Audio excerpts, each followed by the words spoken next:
didn't realise I couldn't have notes, so I won't go to my pocket and pick them out. But as Mick Jagger said, connections, you just can't make no connections. And all I want to do is get back to you. So what I want to do this evening is really look at connections from a digital perspective. Roy Dunbar, a great anthropologist, actually put together and said that social grooming is only effective up to 148 people. He was precise about that. 148 people in any tribe. If you look at any primates, you study primates as well, and realize that over 148, we kind of fall apart when we're trying to make social connections. We're trying to do social grooming. And the only way over that, and especially in the world as it is today, is using digital connections. And what you've got to do online is to find a method of actually joining together. And this is where most people kind of blank over and don't even like going there. Right? It's like coming to an event this evening like this when you don't know anybody. It's like pulling teeth. What I don't want to do is schmooze. I do not like networking. Networking is not something I do. And you're told, aren't you, is that what you should be doing at networking is finding out about other people. Leave yourself out of it, just talk to other people. And I'm saying maybe that isn't the case. And the reason that you don't like networking is about your own self-esteem. It's about you feeling good and feeling better, or as good as, the people in the room. And that's why you walk past it, wait you enough people in there, sneak to the back of a room, pick up a brochure, look at the brochure, look busy about something, or these days look at your phone to see what's going to go on, pretend you've got a phone call, sit there not saying anything to anybody with a phone up to you. So what I'd like to do before I start anything else is change this around. And what I want to do is stand next to somebody you don't know, and 30 seconds is all I'm going to give you to explain to the person next to you what you're really good at, what you're great at. So A's and B's. So don't have to look at your watch. I've got a watch in front of me. I can tell you what the time's going to be. I've still got to set I can tell you what the time, but I want you to know that, okay, A's and B's, think about it. You've got 30 seconds to explain to the person next to you, that's the A's to the B's, what you're really, really great at. Go. Okay.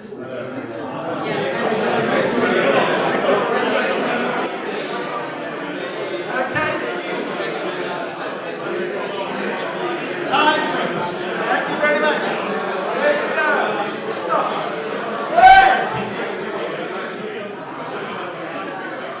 That's it. Whoa. That's kind of energetic. Now, there's your 30 seconds up. The people, the bees that were listening to that, how much did you hear? Or how much were you worried about what you're going to say for your 30 seconds? And waiting for the gap so you could speak. So maybe I should give you 2 minutes for the second one. No, I won't give you 2 minutes. But okay, let's just make this fair. Other way around, the B's to the A's, 30 seconds. Time's going there. What you doing? And time, please. Thank you very much indeed. Thank you. Thank you for that. Okay. Thank you. How many of you were really engaged? How many of you were listening to what was being said? The second time was much easier than the first time, wasn't it? Yeah. Because you now then, okay, I get an idea what to do. And the first time, what am I going to say? What am I good at? But isn't that how we should be going into things? Is, okay, listen. My first rule about anything is when you're in the room, be in the room. You can't be anywhere else. And for connections, you have to be in the room. You've got to be totally engaged with the person standing next to you. Now, my analogy for this whole connection thing is no different than we do this evening. But think about the party. And if you now are going to a networking event, which of course, as I said, is not something you want to do. It looks like this. You come through the door and you scan the room. Now, if you're good at this, you're looking at people you want to meet. And as you see those people in a small group, you then make your way over to them, very gently. And they're talking, and you start listening to what's being said.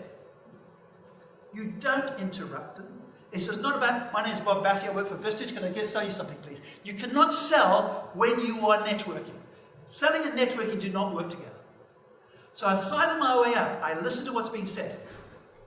I then start agreeing with whoever's alpha in the group. That's a really good idea. Wow, I never thought about that before. The next thing I do after that is deflect. Is take it from here, not to me, but just say, it's funny, I was talking to Brett earlier, and he was saying, and therefore what I'm showing is knowledge about other things that are happening in there. After that now, I get in, and my next stage is I ask a question.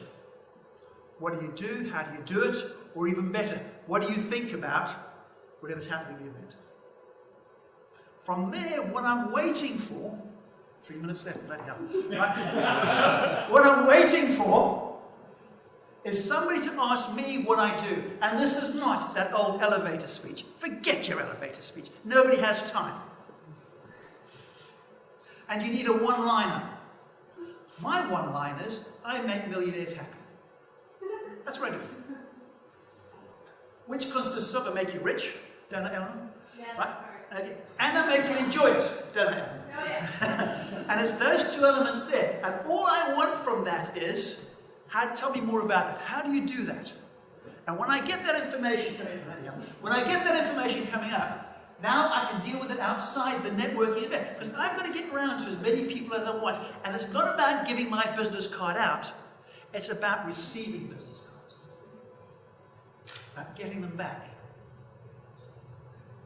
So what you're looking for there is as many business cards as you can collect, not how many business cards you can give out. So when you're in the room, be in the room. Talk with passion. Mirror people. Look for the best people that do this stuff and mirror those things. Make sure everything you do has action attached to it. Network. And most important of all in this is trust. Trust consists of two things. Competency and attitude. And those two things in place, within 10 minutes, within however long it's going to take, you can allow yourself to get trust. And when trust is in place, as Stephen Covey says, when you've got trust, time's reduced and cost is reduced. No trust, it takes you longer and it costs you more. So your job in a social networking environment is to build trust online. And you do not do that by putting a whole load of things yourself. What I want when I'm talking social media is people to go from my conversation in a forum, what do you do, Bob? I make millionaires happy, to take that forum to go and look at a blog, which is more data, more information coming on from that. The blog should drive you to my website. And once you come to my website, that's when the doors open and it's press the buy button. My website's only about selling. Everything else is about building connections. And as I said, that's what we're doing. So the anthropologist is right, 149 people if you're talking face-to-face to do the social grooming. Online, I think you can quite comfortably get that up to 500. Without further ado, I have 1 minute left, and I'm now, because I've rushed through everything else, I can only go back and talk about other things. But thank you very much indeed.